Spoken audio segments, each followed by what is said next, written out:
Hey, a couple of things before we get going with the teaching portion of our service this morning.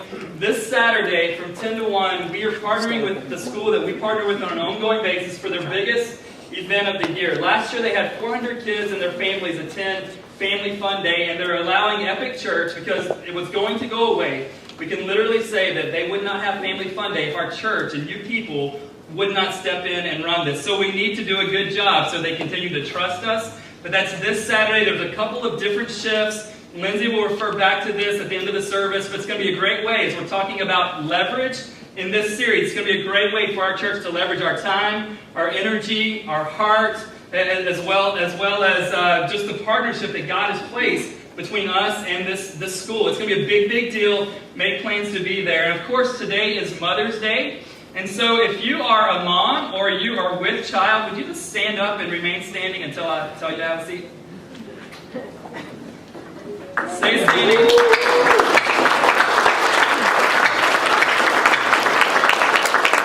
Moms, I want to say to you while you're standing, in this series we're talking about leverage. And one of the greatest ways, my guess is probably the greatest way that God has called you to leverage what you've been given will be through how you raise and develop your children.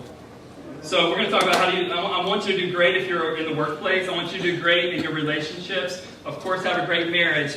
But one of the greatest pieces of leverage that you'll ever employ in your lives will be what you do with the years that God's given you at home with your kids. And so take that responsibility seriously. Know that we want to be a church that helps you, whether that's resource-wise, gather you with other moms. We want to be a church that cares deeply for you, and we want to empower you to go to live a life with your children, especially that God's called you to live. You guys can have a seat.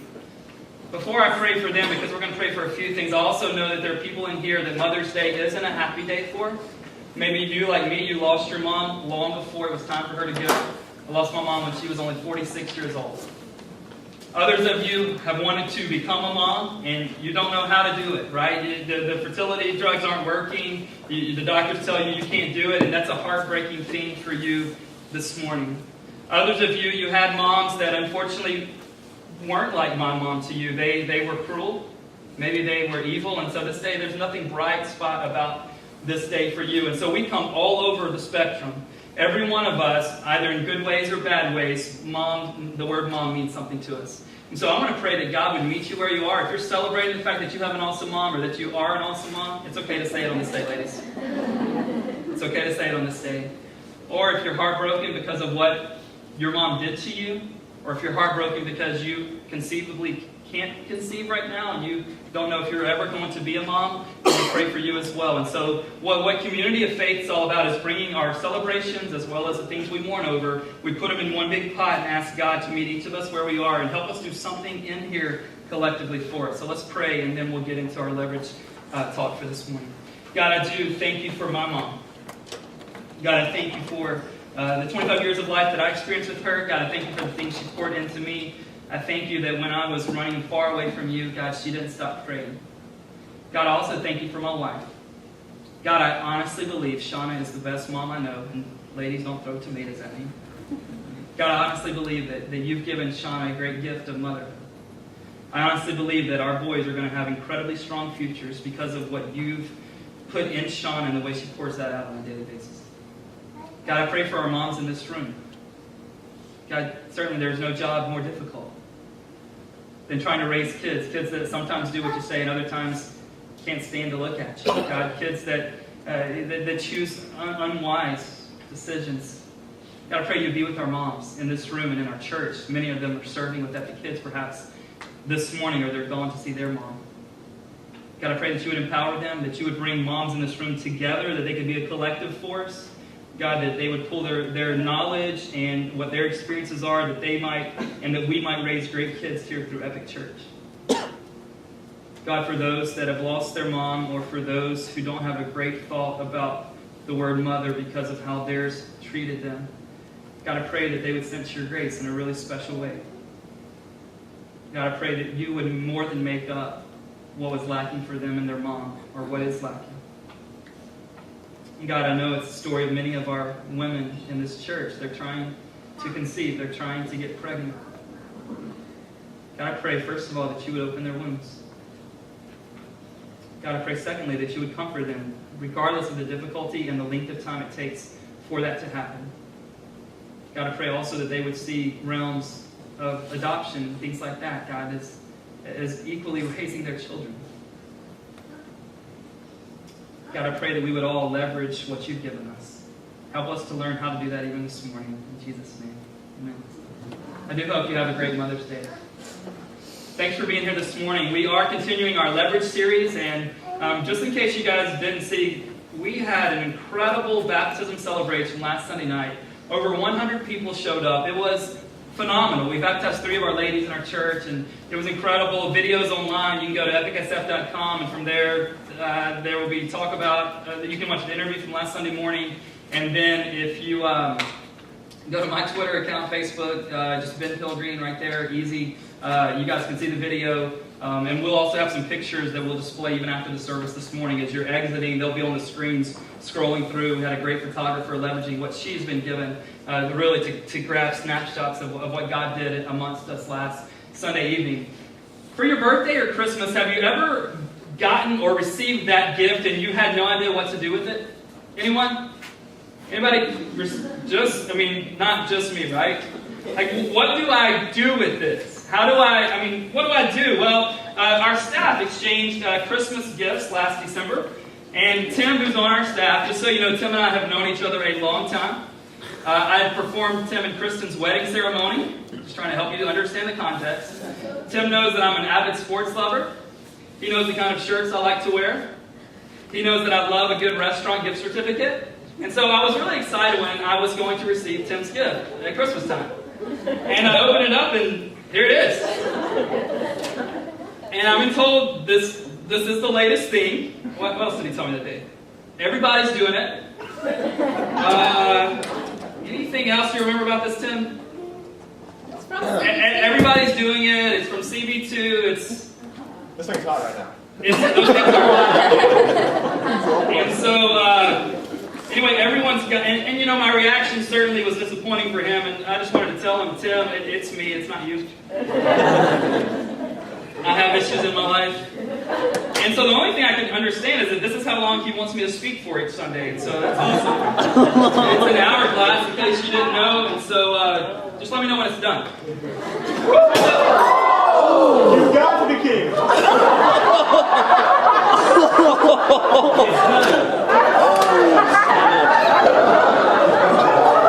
That just happened.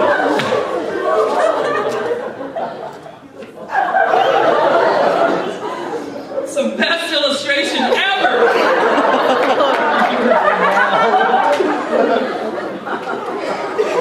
I need a couple more songs, Brad, while I go dry my britches.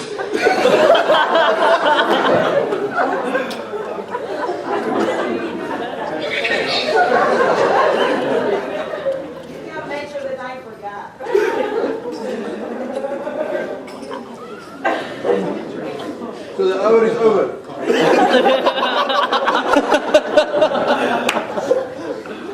You've never been to Epic. We do not do cool things like this every single week. It's pretty boring usually. Okay. Alright, so. That's awesome. Now I know what it does. How do you move on from here? Well, hey. How was I going to say this? So we receive gifts sometimes and we have no idea what to do with them, right? Well, God has given every one of us in this room a gift, right? He's given us probably lots of gifts. He's given us talents. He's given us ability to make money. He's given us spiritual gifts. He's given us passions. He's given us great experiences in our past. He's given us so many things, but perhaps for you, you just don't know exactly what to do with what God's given you.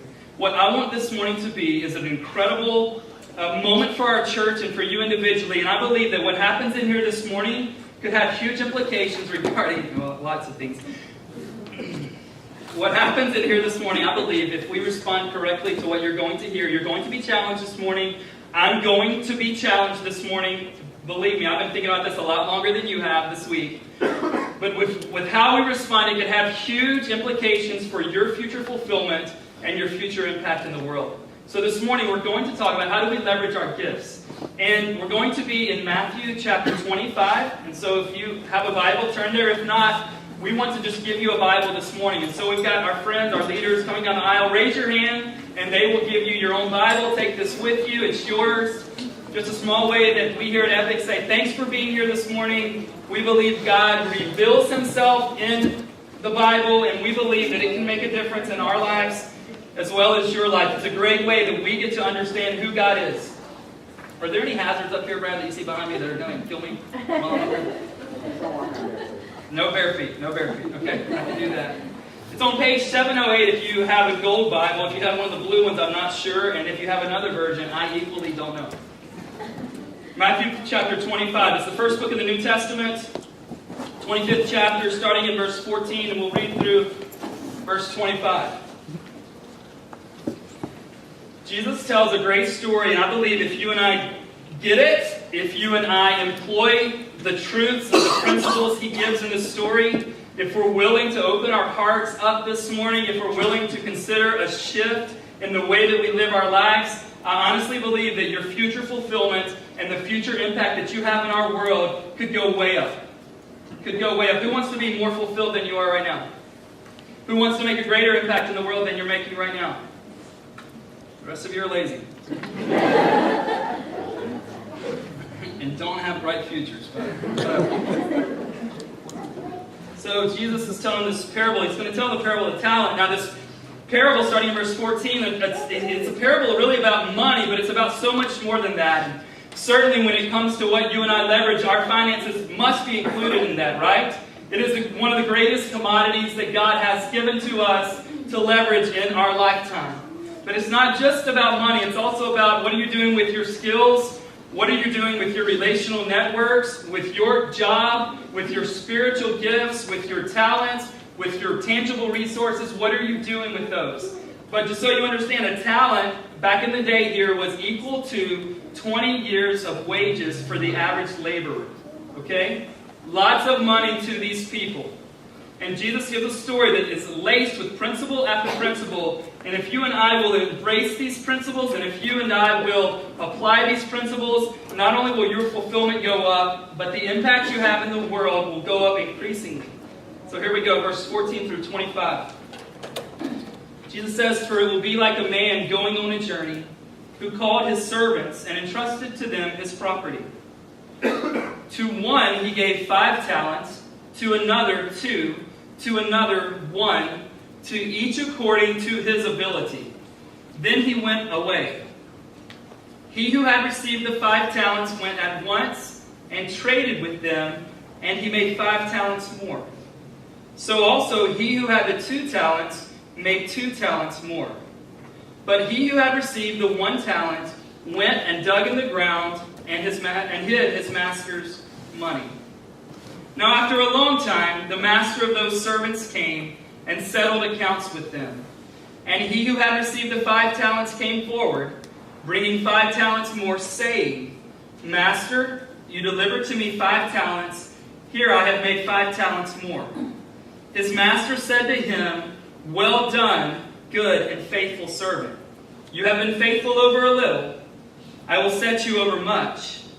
Enter into the joy of your master. And he also, who had the 2 talents, came forward, saying, Master, you delivered to me 2 talents. Here I have made 2 talents more. His master said to him, Well done, good and faithful servant. You have been faithful over a little. I will set you over much. Enter into the joy of your master. He also, who had received the 1 talent, came forward, saying, Master, I knew you to be a hard man, reaping where you did not sow, and gathering where you scattered no seed. So I was afraid, and I went and hid your talent in the ground. Here, you have what is yours. I want to stop there just for the sake of time. The rest of the story is very enlightening. The rest of the story you'll see, and we'll talk about it in a moment, sort of how that story ends. But do you understand why I'm saying that this story that Jesus told and the principles that are throughout the story really could change everything about your fulfillment, not in a selfish way, but your fulfillment and the impact that you have in the world? Who wants to have impact? I hope we all do.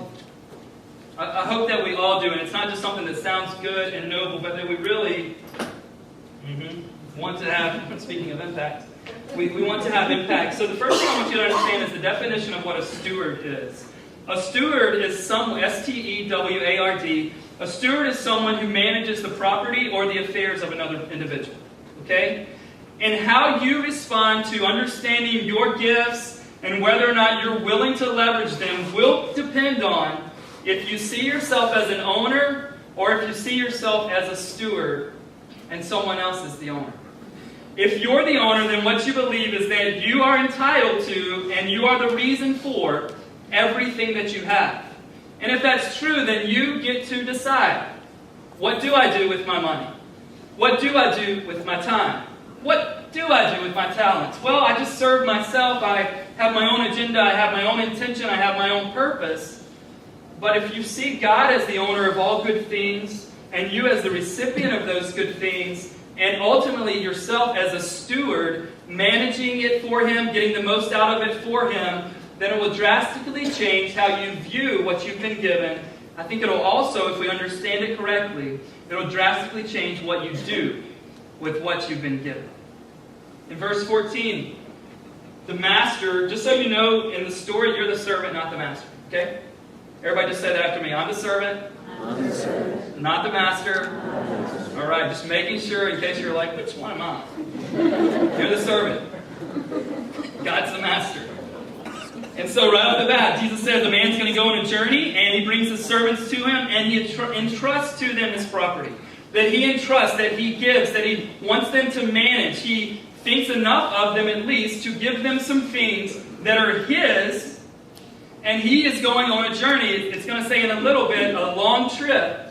He's gone for a long time, and he's going to leave it, his stuff, in the hands of these servants. So how you and I understand this principle will dictate what we believe about what we've been given. Is it possible that you and I are the rightful owners of what we have?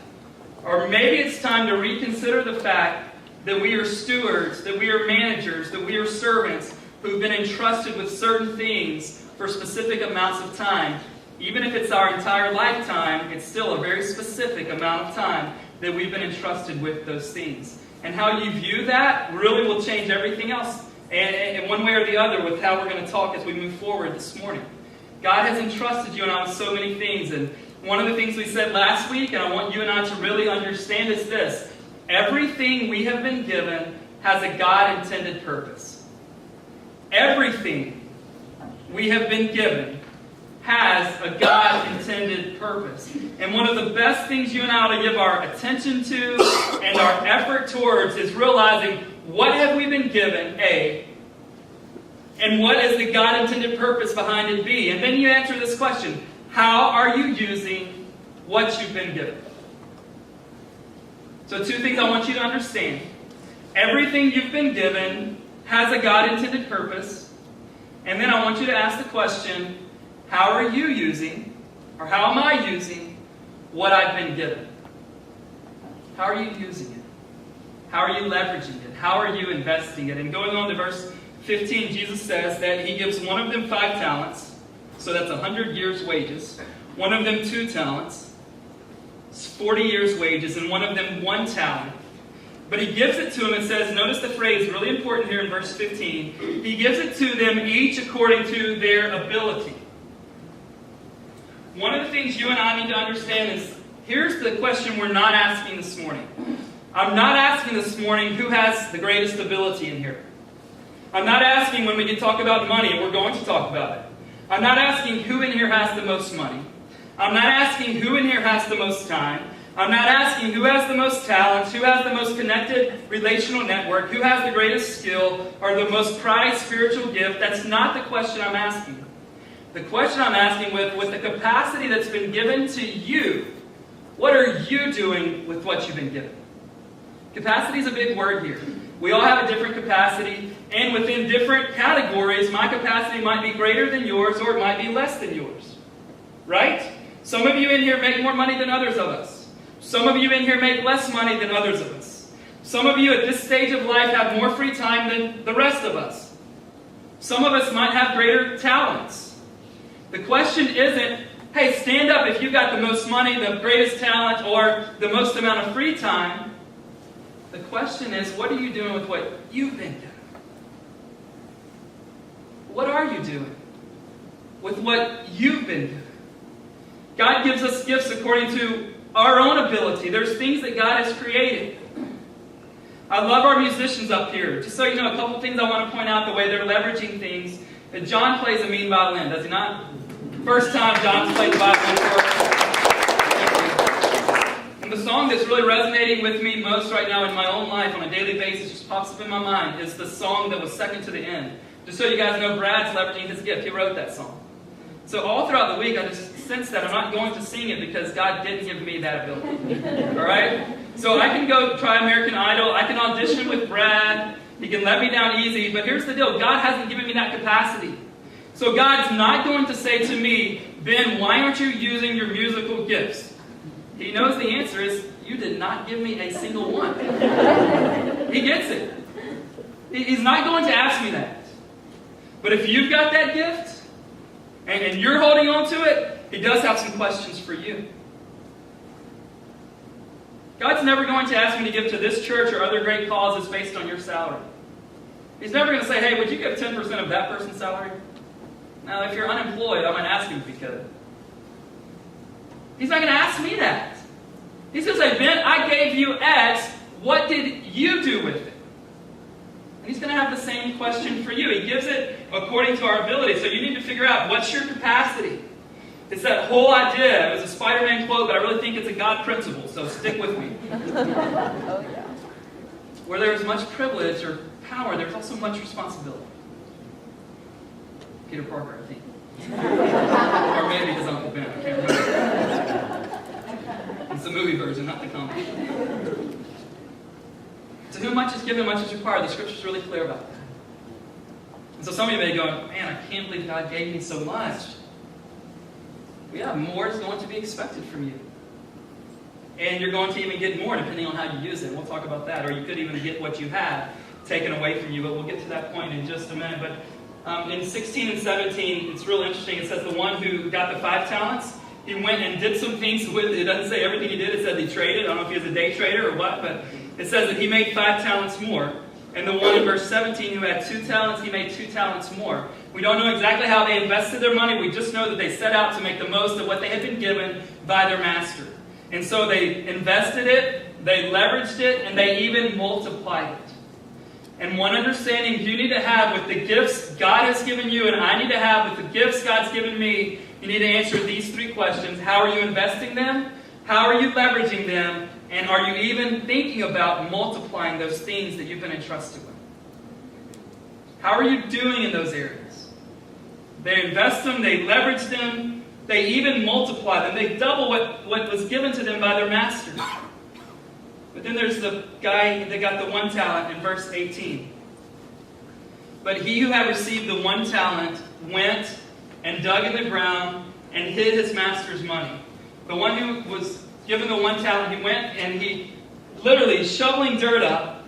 He digs the talent, he puts the talent in the hole that he's dug, and then he covers it back up. Some of us have dug a hole and we're hiding the gifts God's given us and doing absolutely nothing with them. Some of us. God has been so gracious to us. He's given us, as Brad said in his prayer, what we don't deserve.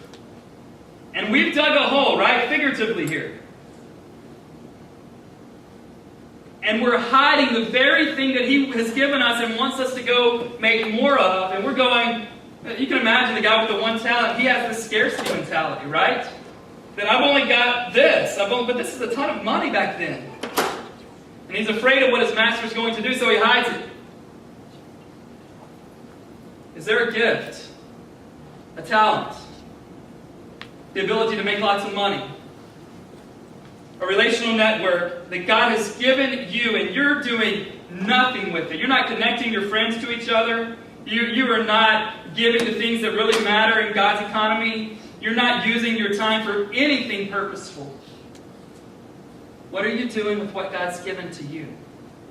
Remember, He's not asking me the question He's asking you. He's not asking you the question He's asking me. But what are you doing with what God has given to you? He's been very gracious to us. He's been very generous to us. How are we going to use it? How are we going to maximize it? In verse 19, it says, after a long time, the master of those servants came and settled accounts with them. This is going to sound very stern, but I want to say it clear, and I want you to hear it, so I'll say it a couple of times. There is coming a day when you will give account to God for what you've done with what you've been given. I'll say this again. I want this to encourage you, but it may disturb you a little bit. There is coming a day where you will give an account to God for what you have done with what you have been given.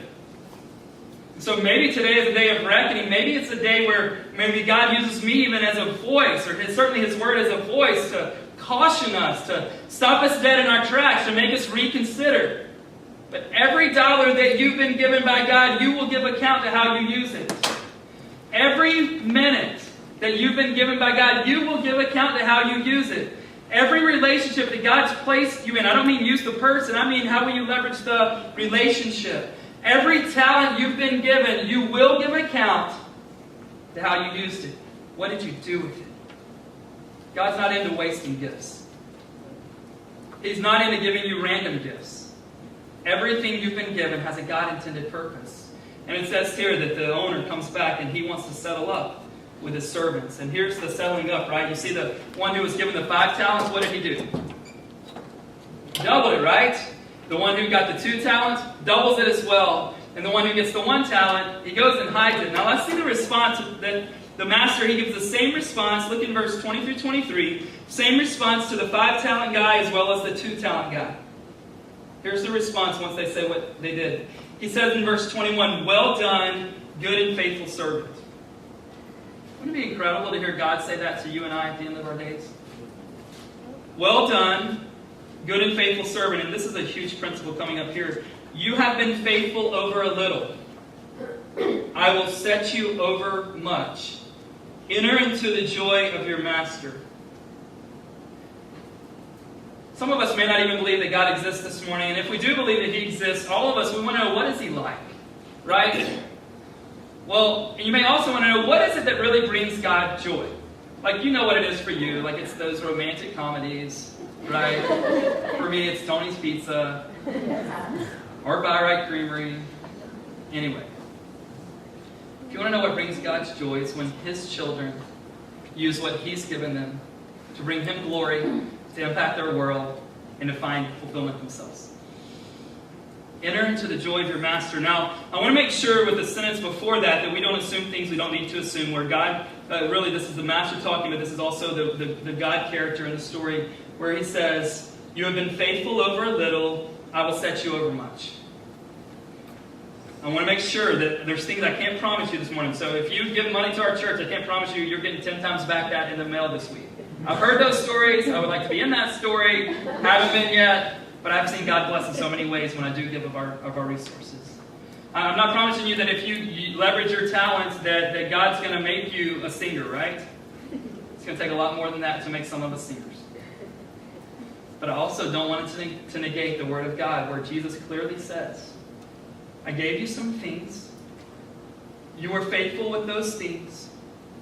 Now I want to give you more. It's a biblical principle.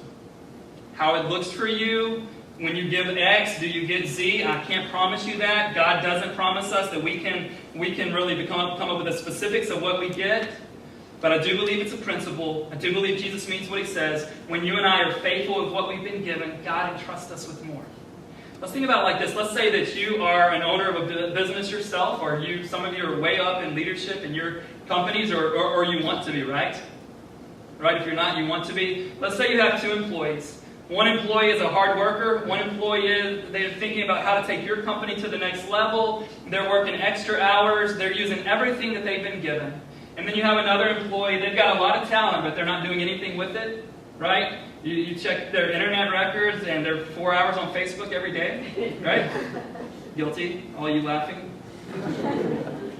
And they're not doing anything. They're coming in late. They're leaving early. They're not giving their best. They're not sharing ideas when you go away for your staff retreat. Now, which one of those two people are you going to give more to? Some of this is deeply spiritual, mysterious stuff, but some of it is just common sense, right? This is God employing a principle that every good business uses now. Isn't that true? Man, if I have people on my team that are just killing it, and I mean in a good way, like they're going after it, they are making a difference, then when the next thing comes up, I'm giving it to them. The same thing is true when you use to the glory of God to impact the world. You're fulfilled yourself, but then God is able to entrust you with more. So the question is, based on how you're using what you've been given, can God entrust you with anything else? Can God entrust you with anything else based on how you're responding to what He's currently giving you? And let's say another thing. This is, many of us are in this chair. I know I'm not in the chair, but I'm with you in this morning. We want to have that next level, right? We want the promotion. We want to own the thing that we're now just at the very early stages of, right? I want to be, this is just, I don't want it to sound selfish. I want to be a pastor of a church that's huge and growing and thriving here in San Francisco, and I want to have a church that is an example for churches all around our country to see how do you do church in an urban downtown setting. I want those things. And you have things like that in your life that you want. And so we're constantly going, I can't wait for that, I can't wait for that. And what God wants to know from me as a pastor here, and from you and your thing, am I being faithful with where I am today?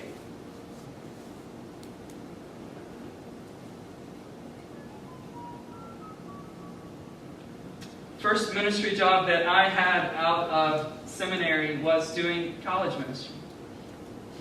And I gave it everything that I had. It was a big deal to me. I was a campus minister at Louisiana Tech University. But I wanted to get to a place like this perhaps one day. I didn't think about that, but I do believe, and I didn't get it right a lot of times, but I do believe God was calling me to be faithful in those moments. And let me tell you something incredible that blows my mind. I think it'll blow yours. That was back in 2002, June 2002. 4 of those Louisiana Tech students are now a part of Epic Church.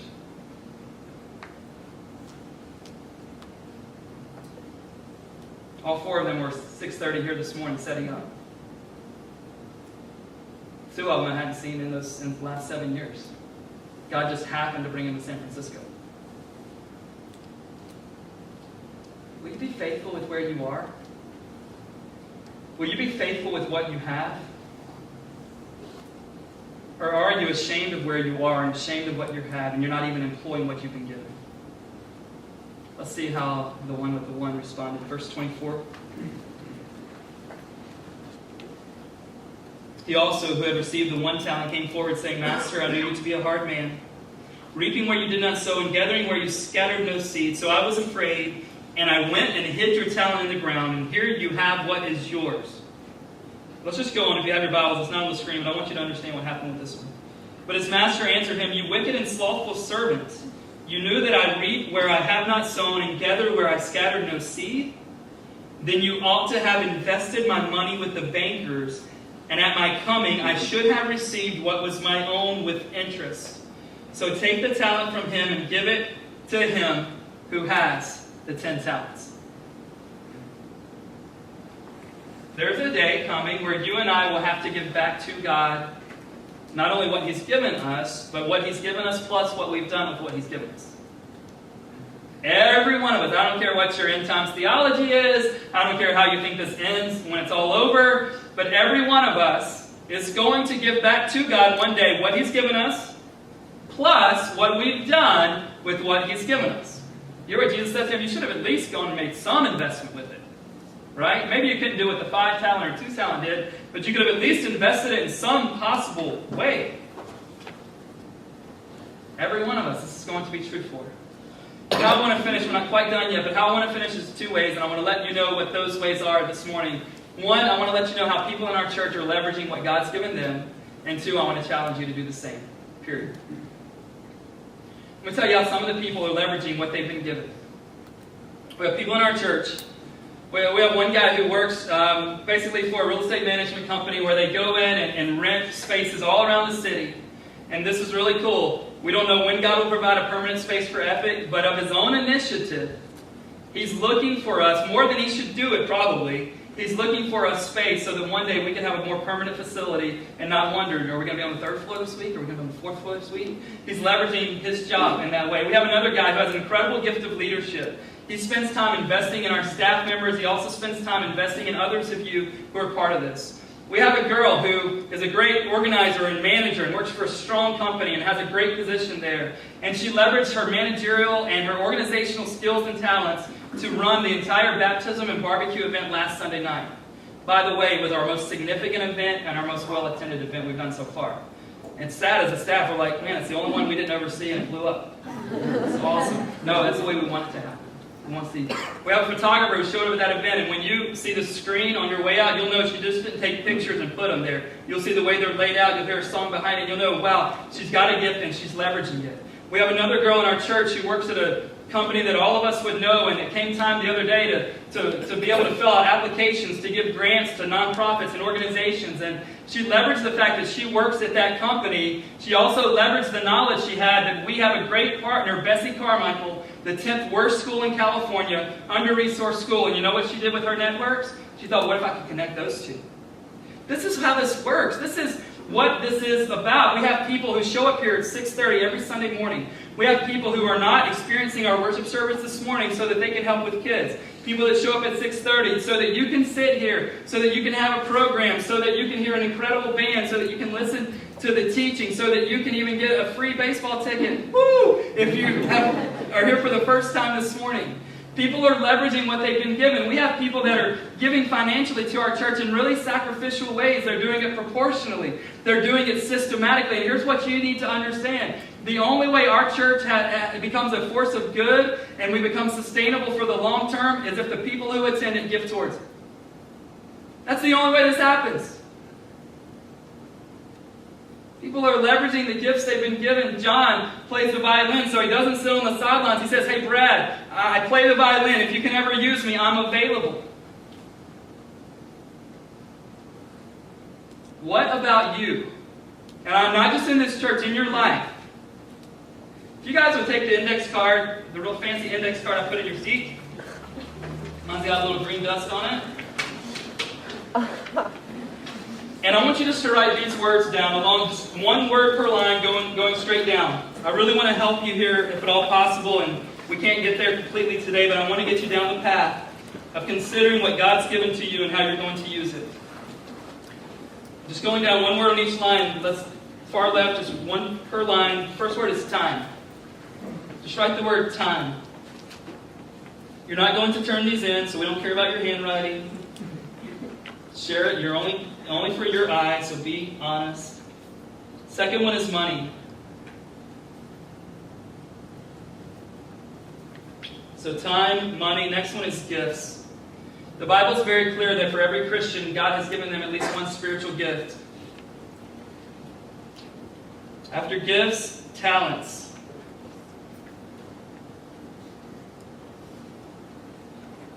After talents, job.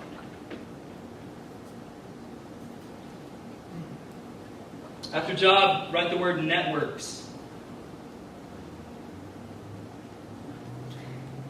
And I'll call them again for those of you that are writing slow. After networks, resources. And can I just encourage you, perhaps started even this morning, but to think through these categories, right? And I'll even share some of mine that I'm thinking through that I need to be leveraging better than I'm doing currently. My time is one. Here's what I need to do with my time, and you know when I announce things from the stage, then I have to be accountable to it. So I'm considering, should I go forward with this? I have 2 to 3 hours with my kids every single day. And one way I need to leverage my time is to put my phone down from the moment I get home from work until they go to sleep. And everybody in the crowd says, that's good for you, but not me. Okay, there it is. You're all going to call me between 5 and 8 this week. That's what I need to do with my time. For money, what do you need to do differently? It's not a fear-based question, but when you give it all back to God in the end, what do you want Him to say? Hey, did you really spend it on that? That's a great sweater, but come on, $500? How should you leverage more of that? It's not about a certain dollar amount. We all have different capacity. Some of you are students, some of you are unemployed, some of you are making $500,000 to $1 million a year. I know that. What about those other ones, your gifts? Has God given you the gift of encouragement? How do you need to leverage that? Has He given you the gift of leadership? How do you need to leverage that? In the church, out of the church, it doesn't matter. Talents. What talents has God given you? Are you being faithful with the ones He's given you? Are you growing in those areas? Or are you coasting? And then there's so many others that you've written down. Relational networks. Just a really easy example. Let's say that you know two people. I'm going to make it really, really elementary here. One of them is hiring and the other one's looking for a job. What do you do? You plan the lunch for the three of you. You copy both of them on the same email. That's what you do. And then what about your tangible resources? God's given all of us so much. How can we leverage more of Him? And to conclude, let's just ask this question.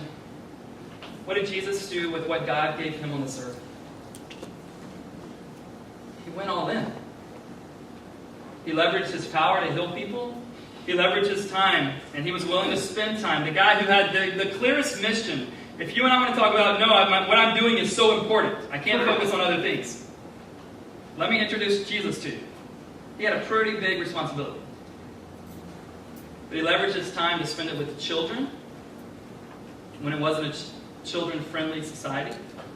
He leveraged His time and spent it with adulterers, with prostitutes, with tax collectors, with His 12 disciples especially. At the end of the day, is what you're doing with your time really what you want to continue doing 10 years from now? With your money, with your connections? Because here's the thing, all of us, we're not going to wake up one day and it's all going to change for us. Every one of us is on a path, and if you and I don't make conscious decisions, this path is going to be the way we live the rest of our days. And so just think about the path you're on with all those areas. I know it's kind of a big thought process. Think about the path you're on. Do you really want to get to the end if that path continues? And are you excited about how it will end? We're all on a path. We're all heading some way. We're all becoming what we're ultimately going to become. Are you pleased with who you're becoming? Are you pleased with how you're using your gifts?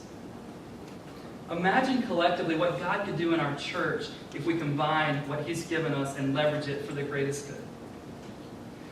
I believe the only way that our church becomes what was God's intended purpose for us is when everyone in our church leverages every gift He's given us for the greatest good. We do it for His glory, meaning that He gets recognition because we use what He's given us. We do it to impact the world. And then maybe this is even a selfish one. We also do it because it is the most fulfilling thing we can do. There is nothing more fulfilling you can do in your life than to do what you were created to do. And to use what you were created to use for the intention that God had in His mind before you were ever born. Before your parents knew who you were, He had intention, He had plan, He had purpose. What are we going to do with it? What keeps me up at night is dreaming about how to cast this vision for you.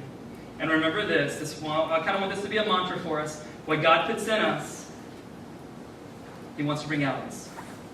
And what God gives us, He wants us to leverage for the most possible good. Would you guys pray with me this morning? I hope you sense it in my voice, but this is coming from my heart. I believe that how you and I deal with this topic, how we respond to this challenge, it'll dictate the future of our church. It will dictate the future of your family. It will dictate whether you're fulfilled or lonely and miserable. It'll dictate whether or not you have regrets when life is over. I believe this may be the second most important thing we do with our lives, only second to what we do with who Jesus is and whether we embrace Him for all that He says He is and all that He wants to do for us. And this morning, if your first response needs to be, okay, I understand Jesus leveraged His death and His resurrection so that I might experience freedom from my sin and enjoy a relationship with God, I won't end on that. If that's you, then just ask God to forgive you of your sins. Tell them you want to start over.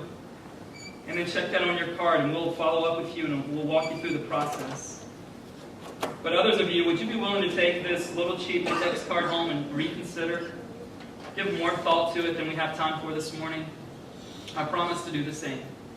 And next week, you can ask me, and I'm going to be real honest with you. Hey, Ben, how did you do with your time? Did you give it to your kids? I'll be real honest with you. It's not going to be perfect, but I want to be able to say, hey, you know what? I gave them more time than I usually do. And I give them a lot of time. I don't want to paint that picture. How will we use what God's given to us? And what will we return with the gift He gave us in the very end? God, would you help us this morning? God, we need to see that you're the giver.